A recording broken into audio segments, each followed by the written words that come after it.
4. God's limitlessness. The successive bestowal of himself upon the universes as they are brought into being in no wise lessens the potential of power or the store of wisdom as they continue to reside and repose in the central personality of deity. In potential of force, wisdom, and love, the Father has never lessened aught of his possession, nor become divested of any attribute of his glorious personality as a result of the unstinted bestowal of himself upon the paradise sons, upon his subordinate creations, and upon the manifold creatures thereof.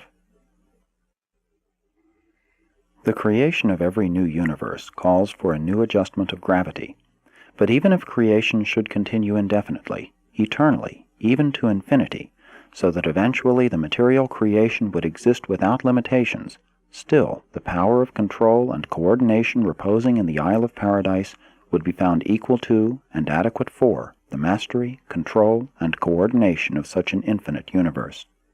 And subsequent to this bestowal of limitless force and power upon a boundless universe, the infinite would still be surcharged with the same degree of force and energy. The unqualified absolute would still be undiminished.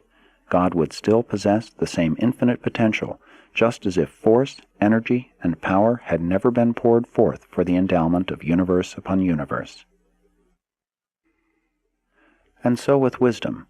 The fact that mind is so freely distributed to the thinking of the realms in no wise impoverishes the central source of divine wisdom.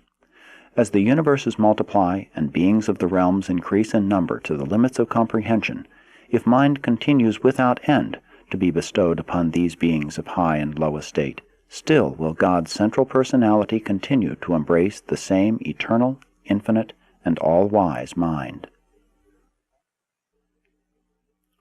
The fact that he sends forth spirit messengers from himself to indwell the men and women of your world and other worlds in no wise lessens his ability to function as a divine and all-powerful spirit personality, and there is absolutely no limit to the extent or number of such spirit monitors which he can and may send out. This giving of himself to his creatures creates a boundless, almost inconceivable future possibility of progressive and successive existences for these divinely endowed mortals. And this prodigal distribution of himself as these ministering spirit entities in no manner diminishes the wisdom and perfection of truth and knowledge which repose in the person of the all-wise, all-knowing, and all-powerful Father. To the mortals of time there is a future, but God inhabits eternity. Even though I hail from near the very abiding place of deity, I cannot presume to speak with perfection of understanding concerning the infinity of many of the divine attributes. Infinity of mind alone can fully comprehend infinity of existence and eternity of action. Mortal man cannot possibly know the infinitude of the Heavenly Father.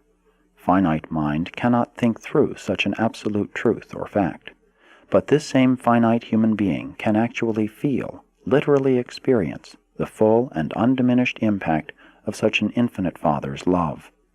Such a love can be truly experienced, albeit while quality of experience is unlimited, quantity of such an experience is strictly limited by the human capacity for spiritual receptivity and by the associated capacity to love the Father in return. Finite appreciation of infinite qualities far transcends the logically limited capacities of the creature. Because of the fact that mortal man is made in the image of God, there lives within him a fragment of infinity. Therefore, man's nearest and dearest approach to God is by and through love, for God is love. And all of such a unique relationship is an actual experience in cosmic sociology, the creator-creature relationship, the father-child affection.